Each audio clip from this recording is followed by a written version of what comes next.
ESPN Looking for auction day Hindi में आपका स्वागत है। वसीम जाफर मेरे साथ। चले वसीम, एनालिसिस किया जाए सारे टीम्स का, लेकिन आपको एक पहला सवाल मैं पूछ लेता हूँ कि आपके लिए ये ऑक्शन कैसा रहा एज एक्सपेक्टेड? जो टॉप 3 साइनिंग्स आप सोच रहे थे, ग्रीन, स्टोक्स और फिर सैम करन, सबसे महंगे प्लेयर साबित हुए। Any major surprises in your opinion? मुझे लगा था कि बेन स्टोक्स में भी सेकेंड हाईएस्ट होंगे। कैमरून ग्रीन उनको आउटबिट कर गए, मतलब शायद वो ऑक्शन में पहले आए थे इसलिए। उसके अलावा में भी एडम जैम्पा पहले राउंड में पिक नहीं हुए, मुंबई इंडियंस उनके लिए नहीं गया। निकलस पूरन इतने बड़े प्राइस में गया रिलीज़ होने के बाद में। हैरी ब्रूक अगेन थोड़े अननोन है इस कंडीशंस के लिए, पहली बार आईपीएल खेल रहे, वो इतने बड़े प्राइस टैग में गए, तो ये थोड़े में हाईलाइट मुझे लगता है कि थोड़े सरप्राइजिंग थे। चलिए कोशिश करेंगे वसीम के साथ समझने के लिए कि क्यों लिया ऐसे डिसीजंस कुछ फ्रेंचाइजेस ने। शुरुआत करते हैं चेन्नई सुपर किंग्स के साथ। हमें लगा कि ड्वेन ब्रावो जो भूमिका निभा रहे इतने सालों से सीएसके के लिए, उनके लिए लाइक फॉर लाइक रिप्लेसमेंट के लिए जाएंगे, तो शायद सैम करन के लिए जितना बिड कर पाए वो करेंगे, लेकिन वो नहीं हो पाया। बेन स्टोक्स लेकिन फिर से खेलेंगे एमएस धोनी के अंडर, आरपीएस में पहले खेल चुके हैं। उनके स्क्वाड को अगर हम देखें तो बेन स्टोक्स के साथ साथ अजिंक्य रहाणे को भी शामिल किया गया। वसीम, बेस प्राइस पे उनको लिया गया था 50 लाख के लिए। शेख रशीद जो अंडर 19 प्लेयर है, और काइल जेमिसन जो बड़ी रकम के लिए आरसीबी के लिए खेल चुके, लेकिन इस बार बेस प्राइस के आसपास खेलेंगे सीएसके के लिए। आपको कैसा लगा? सीएसके का कैसा था ऑक्शन? क्या रेटिंग देंगे आप उन्हें? मुझे लगा कि अच्छा था ऑक्शन। सिर्फ जो डेथ बॉलिंग है मुझे लगता है कि वो अभी तक फिल नहीं हुई है, तो वो उनके लिए दिक्कत हो सकती है। स्कोर्स डिफेंड करना अगेन वहाँ पर उनके लिए दिक्कत आ सकती है। मे बी ड्वेन प्रेटोरियस शायद वो एक तरह के बॉलर हैं जो डेथ में डाल सकते हैं, बट अगेन अगर उनको खिलाते हैं तो आपके कुछ बड़े खिलाड़ी बाहर बैठ सकते हैं। बट उसके अलावा आई थॉट उन्होंने जो प्लेयर्स पिक किए आई थॉट स्पॉट ऑन थे। क्या स्टोक्स उनके अगले कप्तान बन सकते हैं या फिर कैप्टनसी ऑप्शन बन सकते हैं? मुझे लगता है कि वो स्ट्रेट अवे अगर आप किसी को अगर कप्तानी देना है, खास करके स्टोक्स जिस तरह से कप्तानी करके आ रहे, मुझे लगता है डेफिनेटली वो कैप्टनशिप ऑप्शन है। अगर मैं इनके 4 ओवरसीज के बारे में आपको पूछूं तो क्या ये सीधा साधा आपके लिए जवाब हो जाता है? Conway, Moeen Ali, Ben Stokes और थीक्षाना होंगे, लेकिन अगेन आपके अगर डेथ बॉलिंग की इशू है तो शायद आप प्रेटोरियस की तरफ देखते हो कि वो ऑलराउंडर है, कई मरतबा 3 नंबर बैटिंग भी की है, बट शायद आप थीक्षाना की तरफ जाओगे। 10 में से अगर आपको रेटिंग देना हो सीएसके के लिए तो मैं उनको दूंगा 7.5। ऑलराइट, चलिए चलते हैं सीएसके के बड़े राइवल मुंबई इंडियंस की तरफ, और फिर से एक हेडलाइन ग्रैबिंग बिड उन्होंने की है। कैमरून ग्रीन 17 करोड़ के लिए, जो ऑस्ट्रेलियन प्लेयर्स के साथ तो सबसे महंगे साबित हुए, आईपीएल के इतिहास में दूसरे सबसे महंगे साबित प्लेयर बन चुके हैं, और इसी ऑक्शन में सैम करन ने वो रिकॉर्ड तोड़ा था क्रिस मॉरिस का। तो कैमरून ग्रीन के बारे में थोड़ी सी बातचीत हो जाए वसीम। पिछले साल बॉलिंग में रोहित शर्मा को काफ़ी मुश्किल थी एज ए कैप्टन कि किस बॉलर को मैं कब किस फेज में बॉलिंग करवाऊँ। अभी जोफ्रा आर्चर से उम्मीद तो यही है कि फिट रहेंगे और खेलेंगे, लेकिन कैमरून ग्रीन के सिलेक्शन के बाद आपका क्या वर्डिक्ट है मुंबई इंडियंस के ऑक्शन पे? आई थिंक एक्साइटिंग प्लेयर है, इसमें कोई डाउट नहीं है, लेकिन इतनी बड़ी प्राइस टैग डेफिनेटली एक क्वेश्चन मार्क है। उसके अलावा कौन से नंबर पे बैटिंग करेंगे? इंडिया में हमने उनको देखा है टॉप ऑफ द ऑर्डर खेलते हुए, बट मैं शायद उनको नहीं देख रहा हूँ कि वो टॉप 3 में बैटिंग करेंगे, तो शायद नंबर 5, नंबर 6 पे हो सकता है खेलते हुए दिखें। डेथ बॉलिंग के लिए माने नहीं जाते। उसके अलावा जोफ्रा आर्चर, बुमराह की फिटनेस अगेन एक इशू होगी। स्पिन में बहुत लाइट है, मैं सरप्राइज हूँ कि एडम जैम्पा के लिए उन्होंने नहीं गए, और इवन आदिल रशीद के लिए भी फॉर एग्जांपल 2 स्पिनर उन्होंने जाने दिए, हालांकि बेस प्राइस में चांस था उनको वो प्लेयर उठाने के लिए। तो स्पिन अभी भी मुझे लगता है लाइट है, बट उसके अलावा मुझे लगता है बैटिंग को बल्क ऑफ द वर्क करना होगा मुंबई इंडियंस का। तो अब मुझे लगता है कि मुंबई इंडियंस के लिए ये ऑप्शन अच्छा नहीं गया। पीयूष चावला की वापसी से आप ज़्यादा कॉन्फिडेंट नहीं होंगे अगर आप मुंबई इंडियंस? मुझे लगता है क्योंकि जो अपने करियर के फेज़ में पीयूष चावला मुझे इतना एक्साइट नहीं कर रहे वो, क्योंकि बहुत ज़्यादा क्रिकेट नहीं खेल रहे हैं अगेन। तो कितने मैचेस वो खेलते हैं और कितना कॉन्फिडेंस रोहित शर्मा उन पे दिखाते हैं, एक क्वेश्चन मार्क होगा। 10 में से अगर आपको देना होगा verdict? I would give them 6। और 4 ओवरसीज प्लेयर इनके, जोफ्रा आर्चर अगर फिट है तो ज़रूर खेलेंगे। टिम डेविड और कैमरून ग्रीन को आपको खिलाना ही है। चौथा प्लेयर क्या बेरेंडॉफ से शुरुआत करेंगे? मेरे ख्याल से बेरेंडॉफ और जो 3 नाम आपने लिए, बिल्कुल। चलिए, thank you so much Wasim Jaffer. बढ़ते हमारे अगले फ्रेंचाइज की तरफ। आरसीबी ये एक ऐसी फ्रेंचाइज है जिनको ज़्यादा काम तो नहीं करना था, अच्छे स्क्वाड को उन्होंने रिटेन किया। पिछले साल भी प्लेऑफ्स तक तो गए ही थे विराट कोहली की टीम, फाफ डू प्लेसी की टीम, लेकिन कुछ अच्छे एडिशंस किए। रीस टॉपली को शामिल किया गया है इस टीम में। जॉश हेजलवुड पे काफ़ी ज़्यादा वर्कलोड प्रेशर होगा। 2023 में एशेज भी है और ओडीआई वर्ल्ड कप भी है। इंडिया में बड़ी टेस्ट सीरीज भी होने जा रही है ऑस्ट्रेलिया इंडिया के बीच। साथ ही साथ उन्होंने विल जैक्स को शामिल किया है। 3 करोड़ से ज़्यादा पे किया उन्होंने विल जैक्स के लिए। ज़्यादा प्लेयर्स तो उनके 11 में मेरे ख्याल से ऑलरेडी टीम में है। वसीम, आरसीबी का ऑक्शन कैसा गया आपके हिसाब से? मुझे लगता है कि बहुत बढ़िया ऑक्शन गया। ऐसे उनको बहुत ज़्यादा ज़रूरत नहीं थी, उनकी प्रोबेबली बेस्ट 11 और 12 सॉर्टेड थी, लेकिन जो बैकअप्स उन्होंने लिए, विल जैक्स को लिया, उसके अलावा टॉपली मुझे लगता है कि बहुत सस्ते प्राइस में उनको मिले हैं रीस टॉपली, और वो चिन्नास्वामी के ग्राउंड पे मुझे लगता है कि बहुत अच्छा एडिशन है, क्योंकि वहाँ आपकी थोड़ी बॉलिंग आपको स्ट्रेंथन करने की ज़रूरत है। तो मुझे लगता है कि आरसीबी ने बहुत बढ़िया काम किया। उनको अगर आपको रेट देना हो 10 में से? मैं उनको 8.5 दूंगा।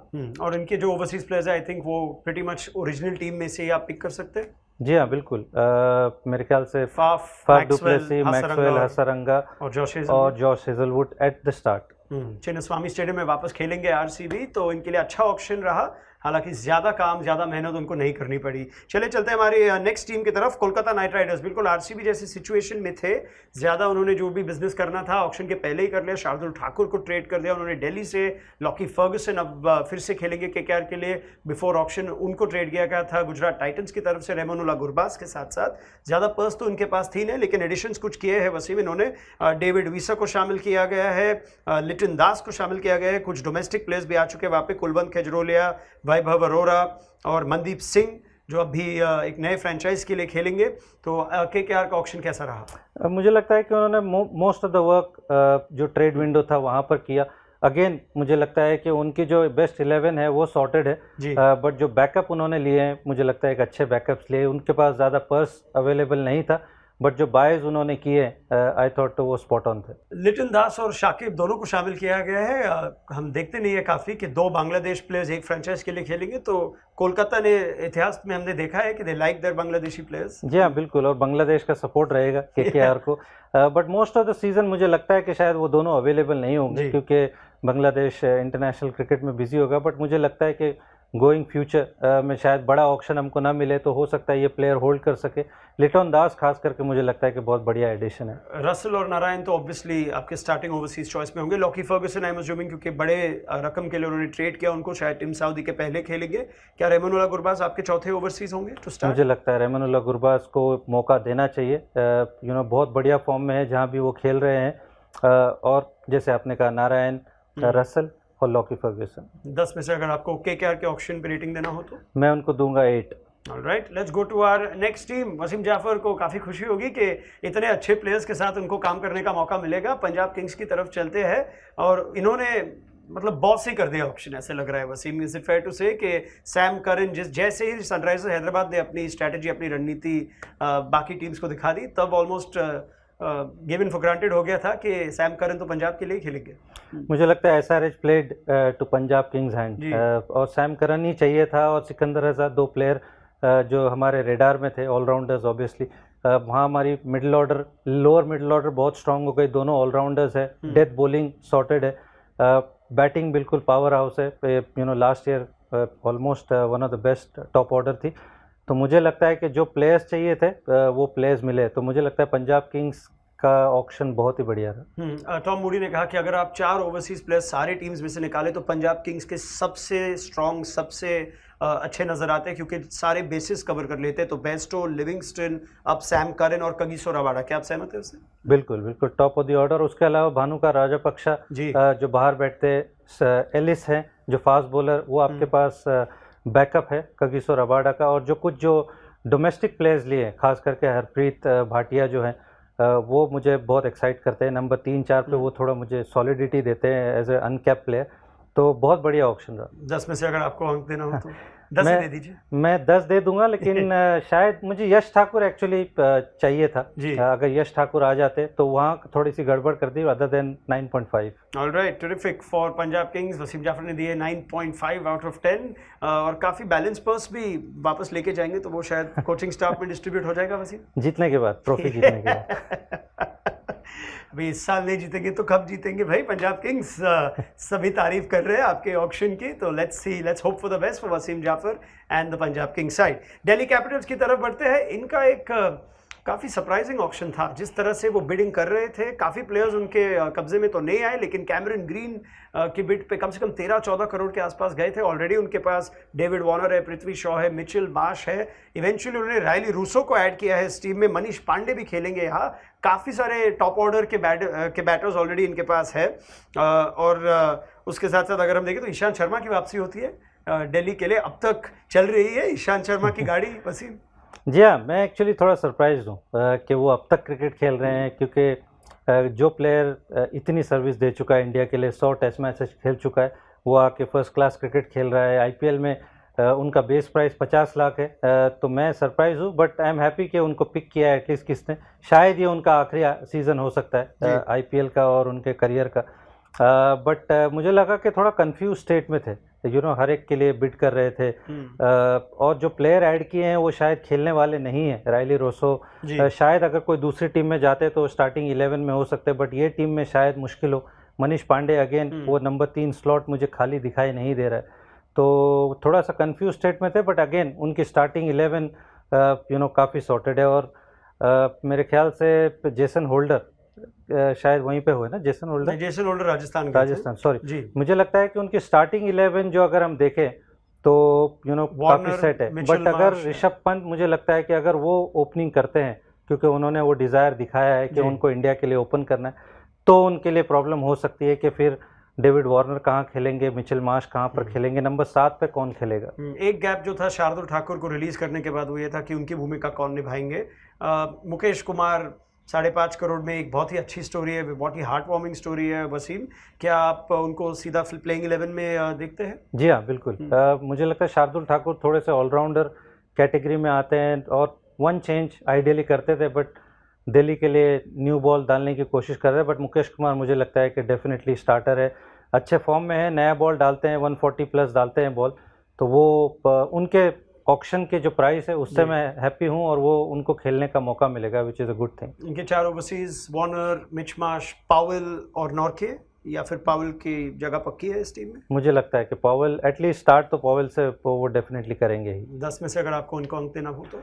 मैं उनको 7 दूंगा। Alright, let's move to the Rajasthan Royals. और इनकी जो रणनीति रहती है ऑक्शन में वो काफ़ी यूनिक है।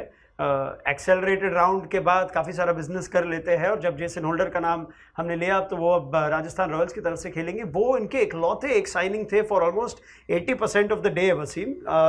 फाइनली उन्होंने काफ़ी सारे स्पिनर्स नए नए ऐड किए हैं। ऑलरेडी चहल और अश्विन तो है ही, काफ़ी कम टीम्स है जो आप कह सकते हैं गारंटी 2 स्पिनर को प्लेइंग 11 में आप खिला सकते हैं। राजस्थान ऐसी एक टीम है, लेकिन साथ ही अब बैकअप के लिए उनके पास मुर्गन अश्विन है, वहाँ पे एडम जैम्पा को उन्होंने भी लिया है। और जो रूट को सबसे पहली बार हम देखेंगे आईपीएल कलर्स में, और वो हो गए राजस्थान रॉयल्स के कलर्स।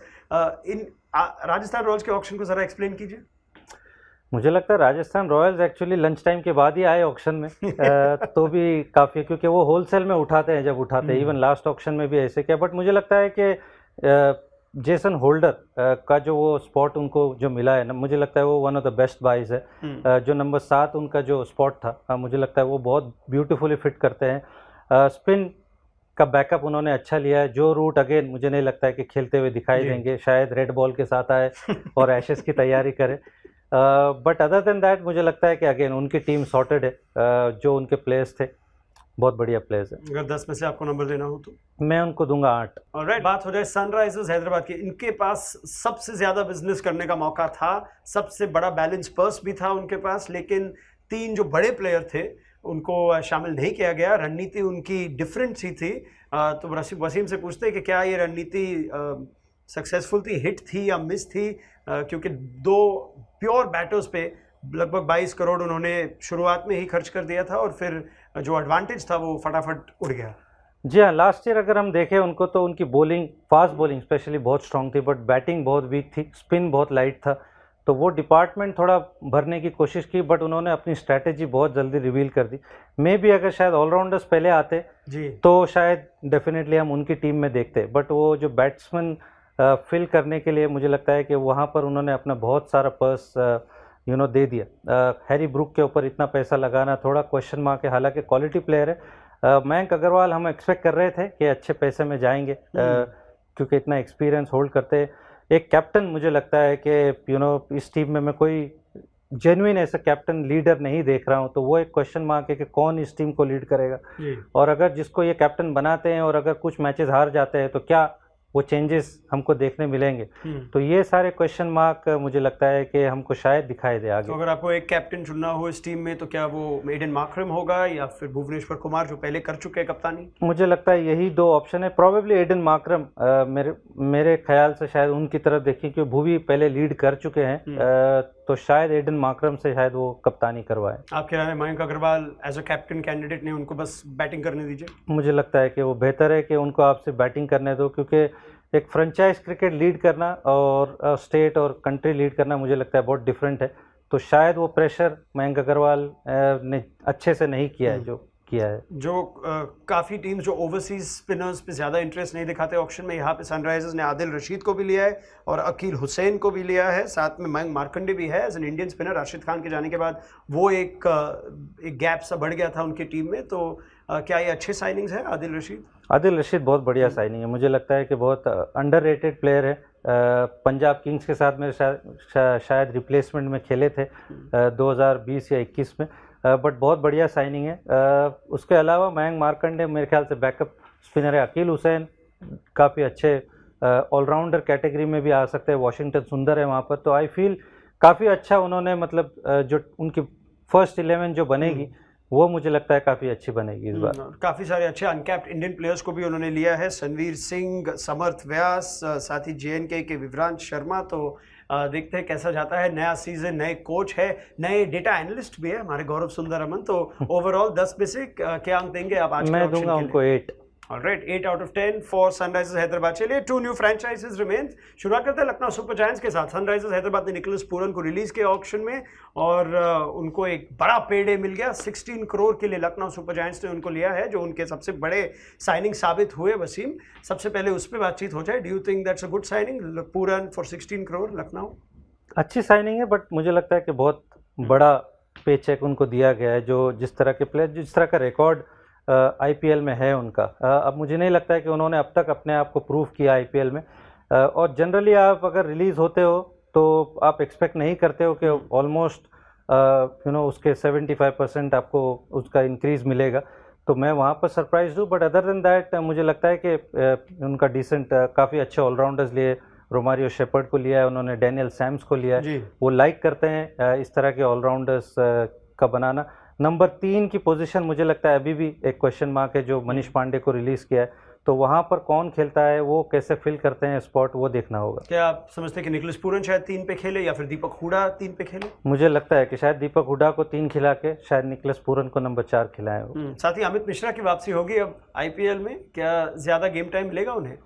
मैं डाउट करता हूँ। मुझे लगता है एज अ बैकअप उनको लिया गया है, शायद इक्का दुक्का मैच उनको मिले, अदरवाइज तो मुश्किल है। कुछ डोमेस्टिक इंडियन सीमर्स को भी उन्होंने लिया। यश ठाकुर यहाँ पे गए, आपने यश ठाकुर का जिक्र किया, आप उनको बहुत हाईली रेट करते हैं। और साथ में जयदेव उनाडकट को भी एक फ्रेंचाइज मिला है।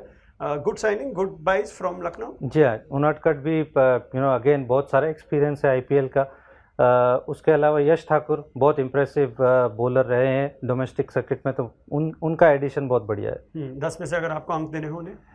मैं इनको भी 8 दूंगा। Alright, and finally Gujarat Titans, championship side. जब आप IPL जीत चुके हैं तो ऐसे लगता है कि आपको बस कुछ 2-3 एडिशन ही करने होंगे। आपकी टीम वैसे भी काफ़ी स्ट्रॉन्ग है, लेकिन IPL 2 बार 3 बार जीतना इज़ क्वाइट द अचीवमेंट। तो गुजरात से और भी अब उम्मीदें होंगी। पिछले साल जितनी उम्मीदें नहीं थी, नए फ्रेंचाइज थे, हमें लगा कि शायद बैलेंस नहीं था इस टीम में। लेकिन जो चेंजेस उन्होंने किए उस पर एक नज़र डालते हैं। पहले केन विलियमसन को शुरुआत में उन्होंने पिकअप कर लिया बेस प्राइस पे, तो विलियमसन अब गुजरात टाइटन्स की तरफ से खेलेंगे। साथ ही KS भरत को उन्होंने लिया, एक शायद younger wicket keeper option, Indian wicket keeper option उनको ज़रूरत थी, और वृद्धिमान शाह के लिए बैकअप के लिए। नहीं तो मैथ्यू वेड ही है उनके पास, वो भी 40 के आसपास है ये उम्र में।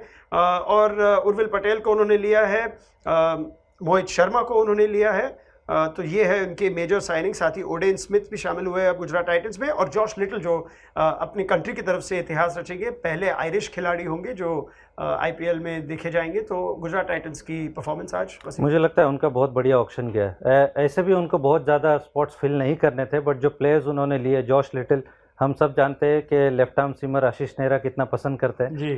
तो नो सरप्राइजेस देयर। बट उसके अलावा जो प्लेयर्स उन्होंने लिए, आई थॉट स्पॉट ऑन थे। और जैसे पंजाब किंग्स की मैंने बात की, गुजरात टाइटंस का भी ऑप्शन बहुत बढ़िया रहा। पिछले साल हमने इनके टीम को देखा कि शायद मुश्किल होगा, लेकिन अब हम जानते हैं कि ये टीम IPL जीत सकती है। तो क्या अब उम्मीदें क्योंकि बढ़ चुकी है, आपको लग रहा है कि to match up with those expectations depth है स्क्वाड में? मुझे लगता है ये चैलेंज होगा उनके साथ कि वो परफॉर्मेंस रिपीट करना। हमने देखा था लास्ट ईयर थोड़े से लकी थे, शुरू में 6-7 मैच में बहुत लकी थे, जो जिस तरह से मैचेस उन्होंने जीते थे। अगर वो गेम इधर उधर हो जाते तो tables could have been pretty different. तो वो होना अगेन उस तरह का सीज़न बड़ा मुश्किल है, और वो एक्सपेक्टेशन पे खरा उतरना ये उनके लिए चैलेंज होगा। इनके ओवरसीज फर्स्ट चॉइस प्लेयर्स पे एक दिलचस्प सा सवाल उठता है, क्योंकि आप राशिद खान को तो ऑब्वियसली खेलेंगे, लेकिन डेविड मिलर जो उनके लास्ट ईयर के सबसे बेहतरीन परफॉर्मर थे, लेकिन क्या आप मैथ्यू वेड को खेलेंगे? क्या केन विलियमसन को प्लेइंग 11 में शुरुआत में जगह मिलेगी? साथ ही अब अल्जारी जोसेफ और जॉश लिटिल के बीच शायद एक ही को खेल पाए, तो how do you see their first? मुझे लगता है कि केन विलियमसन खेलेंगे और शायद 3 नंबर पे बैटिंग करेंगे। शायद केएस भरत को हम ओपन करते हुए देखें, और उसके अलावा शायद जॉश लिटिल और अल्जारी जोसेफ में मुझे लगता है कि फाइट हो सकती है। डिपेंड करता है कि एक लेफ्ट आर्मर उनको चाहिए, क्योंकि हालांकि उनके पास यश दयाल भी है, तो मे भी शायद अल्जारी जोसेफ के साथ जा सकते हैं, क्योंकि वो थोड़ा बहुत बैटिंग भी कर सकते हैं। 10 में से अगर आपको उनको रेट मैं उनको 9 दूंगा। चलिए, thank you very much Wasim Jaffer. ये थी हमारी एनालिसिस सारी टीम्स के ऑप्शन पर, और वसीम जाफर से ढेर सारी बातें हम करते ही रहेंगे। IPL के टाइम शायद फ्री नहीं होंगे वसीम, लेकिन उसके बीच में जब भी हमें मौका मिलेगा वसीम, आपके साथ हम ज़रूर बातचीत करेंगे। Thank you so much. Thank you.